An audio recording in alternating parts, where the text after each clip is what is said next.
Welcome back. It is time to move forward with our program. We have gathered all our speakers here, right next to us, and now we're going to have a panel discussion. And the kind of overarching theme of the panel discussion is about what the new future created by automation looks like. And you're still welcome to submit questions in the chat. And if we have time, we will be taking them and asking all of our speakers in turn. So to get started, my first question for you is, do you feel that the mindset towards AI solutions has shifted in your respective environments with the sudden growth in user-facing AI, cough, cough, ChatGPT, cough, cough?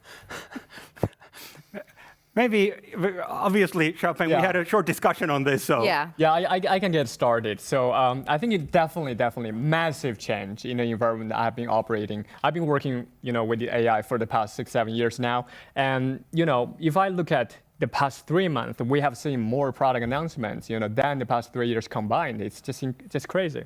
And from an adoption perspective, I see two things. One thing is that now more and more solutions, AI solutions, are moving from the experimentation environment into the production environment. So I think that's the first thing I'm seeing. So now we're seeing more companies, adopting AI at scale. And that matters because now in production environment, they actually create value, back to the business, and that matters a lot. And the second is that, with the rapid development around generative AI and foundation models, now organizations realize, hey, this thing is, going fast, and I probably need to do something about it, especially the top management, without necessarily understanding all the technical details, but now they have a sense of urgency. So I think AI adoption is transitioning from, a good to have into a must have. So that's the two main observations I have.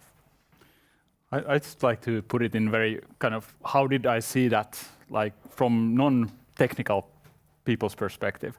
My wife is a teacher in primary school, and they had crisis meeting in the school during the Christmas because of the adoption.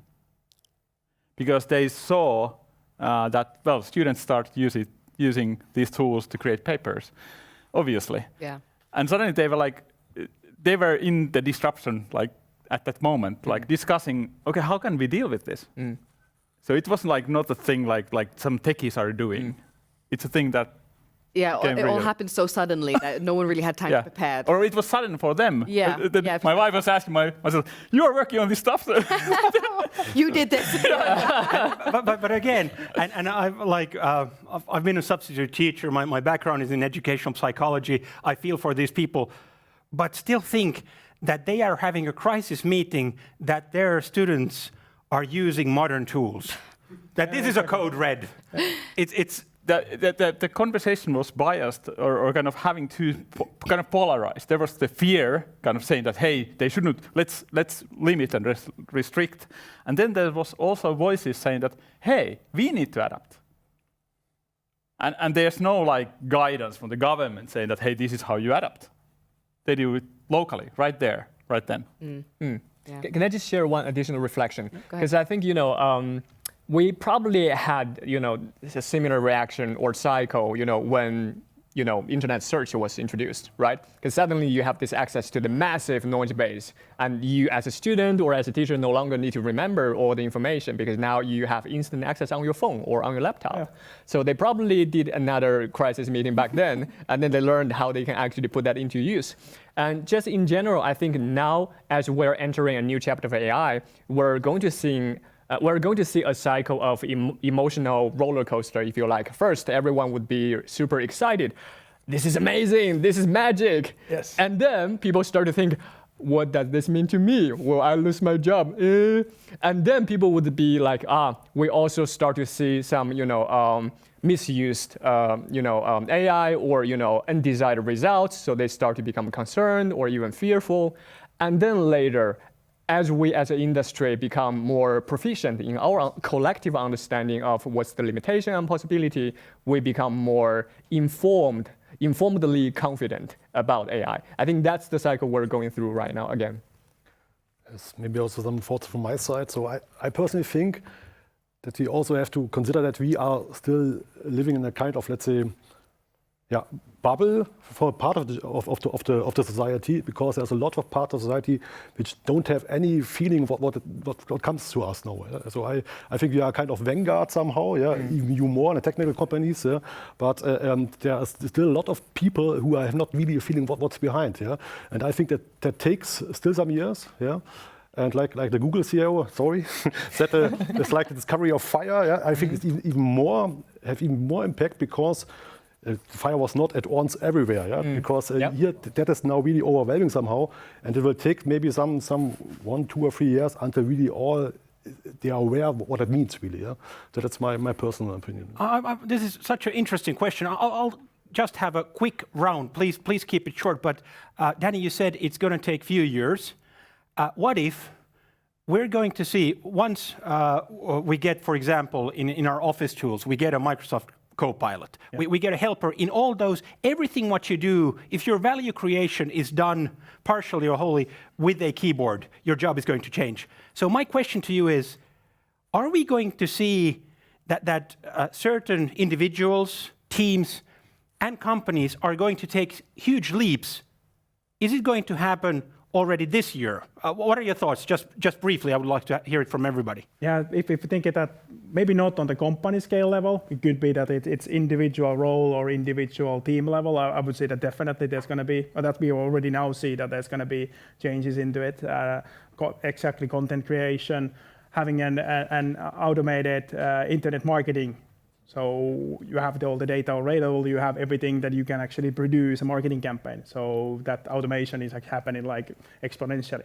So as we just had the election, yes, this year, yes. Okay. Yes, this year it already affects my work. Like I've saved like hundreds of hours already. So obviously, which means that I create more value to the customers as a consultant, of course. Yeah. I think not this year, because I think for startups and small companies have a competitor advantage for that. But let's say that the big part, I'm quite convinced that it will take a bit time more. Yeah. Excellent.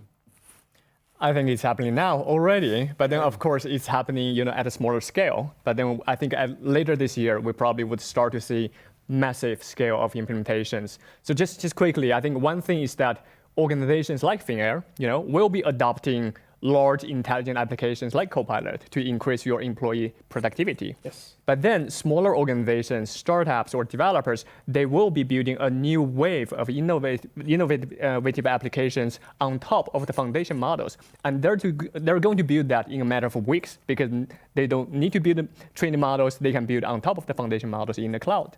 And this is the reason why I ask is I work also with a lot of sales teams in different companies. And what I'm seeing is that individual contributors, a salesperson, if they are taking these tools into use, they can make such a leap compared to their peers who have the same tools, roughly the same clients. And again, if they start to feed data to their CRM, they're going to get a lot better answers from the assistants. So this is really interesting. Yeah. It is, and I know that a lot of people can have sort of concerns, very valid concerns when it comes to the rise of these, this assistance. So my question for you is, speaking on behalf of developers, what do you say to the ever-present question of, will developers be replaced by AI, automation, or low code?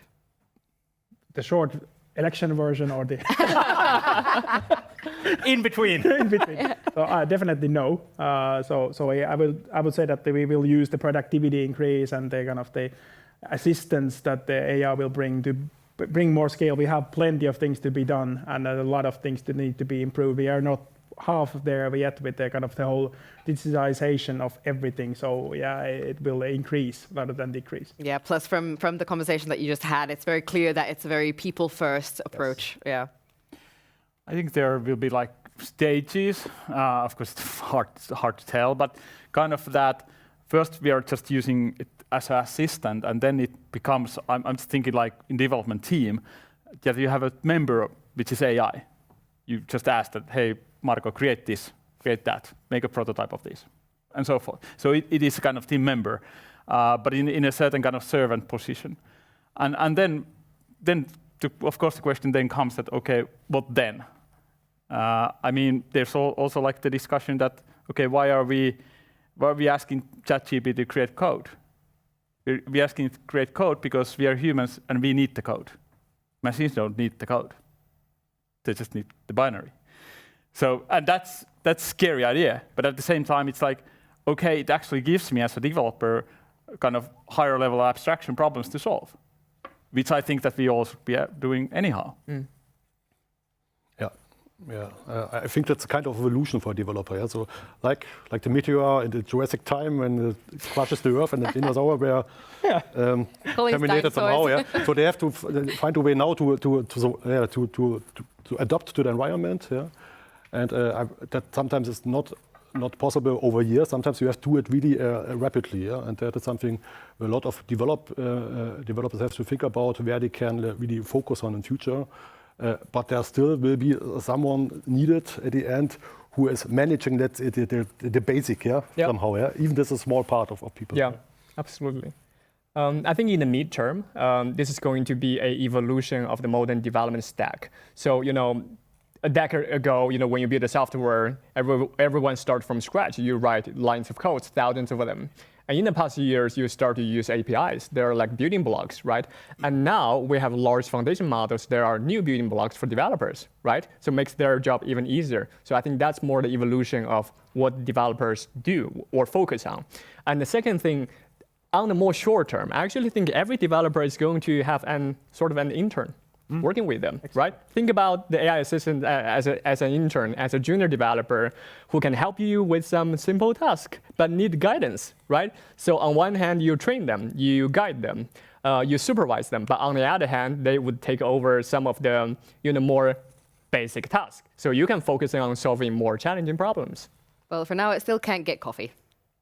Maybe soon in the future with robotics involved, But honestly, this assistant, like when I talk with developers, it is that you have an assistant on the clock whenever you're doing your work. So the flexibility of work has changed. Instead of if I was struggling with a code, I don't want to call Melissa in the middle of the night like, hey, I'm struggling with this, and then.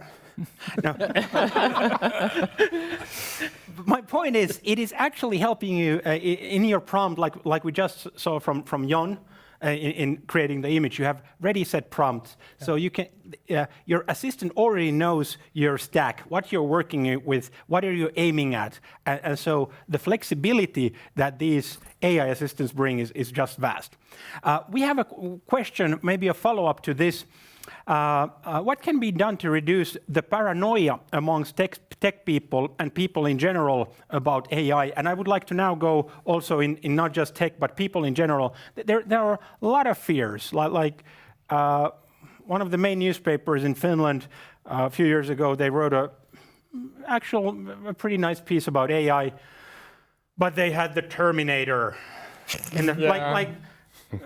Don't use the Terminator. We're not there. But what are your thoughts on reducing the paranoia, getting real in companies that what AI actually brings? Can I just quickly share one thing? Because I think we need to, do less or stop hyping AI. Yeah. And when I say hyping AI, I'm talking about two things. So, because now we see in the market, there are a bunch of people, some of the influencers hyping AI as if they are magic, as if applications like ChatGPT, services like OpenAI is going to change everything forever. No, they're not, right? I mean, they're powerful, but they're limited, and you can use them for certain use cases, but not everything. But there are also actually people hyping for the opposite side. They say, oh, this is the doomsday, and this is going to destroy everything, and everyone is gonna lose all their jobs and everything. That's not gonna happen either. So, there are risks and constraints that we should understand and we should be working to improve. But at this stage, AI is not a Terminator, AI is not a killer robot, and AI is not gonna take over everyone's job. So it's important for us to have a reasonable understanding and make educated, decisions, but also, publicize educated opinions about AI. So let's not hype on either ends, let's be in the middle. Yeah, I totally agree. And to that, I just have to say, I feel like you mentioned the sort of sense of urgency when it comes to AI and adopting the development. And it could be that people experience like a very mild case of mass hysteria that I really, really quickly just need to get in on the game so I'm not like left behind. And therefore they just try to like, yeah, AI for the win, woo, so that they are still like in the train and stay relevant. I think like when I'm taking a look at this, we had a conversation about marriage, and I said that I'm a mediator in marriage conflicts, and there's hard, difficult discussions. And the guidance there is actually just, you need to kind of raise the fact that there's an issue. There's a fear, there's a paranoia. Let's talk about it. I think even having that question right now and having that talk is actually helping to deal with that paranoia. Yeah. But I try to make me aware always that 99% of all what was explored in the history was for a good purpose, at the end, And you can talk about Terminator, you can talk about Wall-E or R2-D2. It's a different opposite. So there's a lot of good chances about that. So for sure, you always be afraid about something, a scenario, but there are mostly more opportunities for a good usage of the technologies. And obviously, we do recognize that as we're having this discussion, you have chosen to spend your morning with us. We're preaching to the choir, but most probably. And at the same time, these are the discussions that people who are working with AI solutions, maybe posting some of their code to GitHub, maybe sharing their thoughts or experiments on social media. We get these questions a lot. So it's important to have also the broader discussion, the reality where we are at. And have it as an open discussion to show that it is okay to talk about these things and it is okay to voice your concerns, and they're definitely not alone with these concerns, that everyone shares these on some level, because it is all happening rather quickly. Not as if this is new, but it's just kind of spreading more right now. Cough, cough, chat GPT, cough, cough once again. So I understand that. It's just a conversation that we're going to have over and over again. Absolutely. And it needs to be an open conversation. I mean, it needs to be something that we create the space to have this discussion, like you said, and it's something that it's not going to be a hidden project X somewhere, but needs to be kind of embraced by the whole company and by the whole organization and embed into the culture. I'm still waiting for the first company to actually bring a plastic 800-pound gorilla to the room that has a name tag AI. You know, that would be the ideal colleague. I don't know about you. But my next question for the panel, thank you. With the rise of low-code and automation, it can appear that people have fewer decisions to make. They get more help, they get more suggestions. With all this help and with all this sort of simplification that is introduced in their lives, do you think it will affect the creative processes in work? Do you think it will leave more or less space for innovation if you have fewer problems to solve? I think we have bigger problems to solve. And just because I'm, for instance, helping like Kela to innovate new solutions based on AI, I'm using AI to help me to innovate new ideas, because to explore something that I haven't explored, kind of widen my perspective. At the same time, I'm probably more familiar with the constraints of the system, being the human system that AI ever will be, or well, someday maybe. So I've experienced that it helps, because it helps both like ideating stuff, but also like digging deeper, like what are the uncertainties for each idea to become true. And there it helps me to widen my perspective. But as I said, I think that we are just dealing with harder problems, like for instance, like in Kela or organization, we are thinking about young mental health issues. It's a bigger problem, and no a person or machine will solve it alone. So, absolutely. I agree. I also would put another point. So, creativity is something magical word. Yeah. So, how we define creativity. So, for example, if I see a painting from an unknown artist, or read the lyrics, or hear classical music, I cannot judge if this was done by a real person or AI. So that is, from my perspective, not creativity alone. Yeah? So I understood creativity as really combining different areas or topics from different areas in an unconventional way. Yeah? And I think that is big way still for AI to go, yeah, even if we could reach it or not, yeah.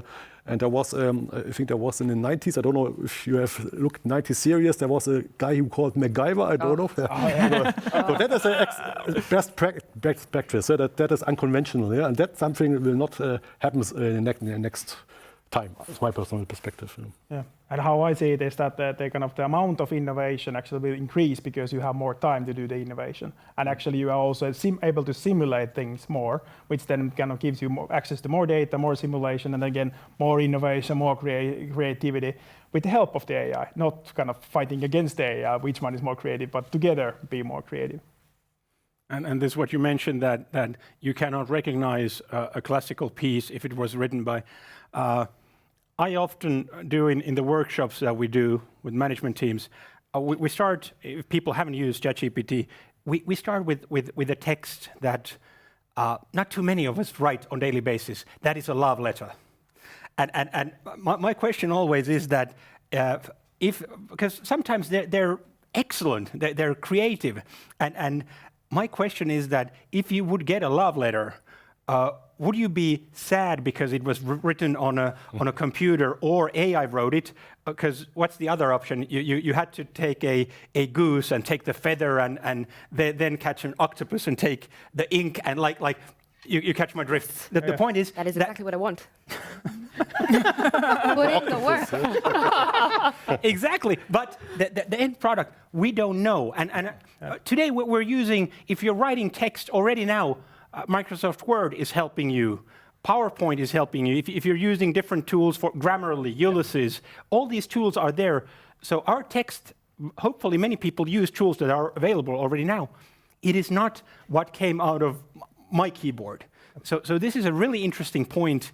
Who really is making the output we're doing right now, even on individual level? Yeah, there was this funny cartoon now drifting in the internet saying that there was this someone writing a small sentence or small prompt so that the ChatGPT created a great presentation, a big summary out of it, a big kind of piece out of it, and then send it via email to another person who then used ChatGPT to summarize the same big text in the small item. So actually, just by sending the AI to AI communication. Yeah, if you put like Siri and Alexa to like talk with each other or like, they just, it's an endless conversation.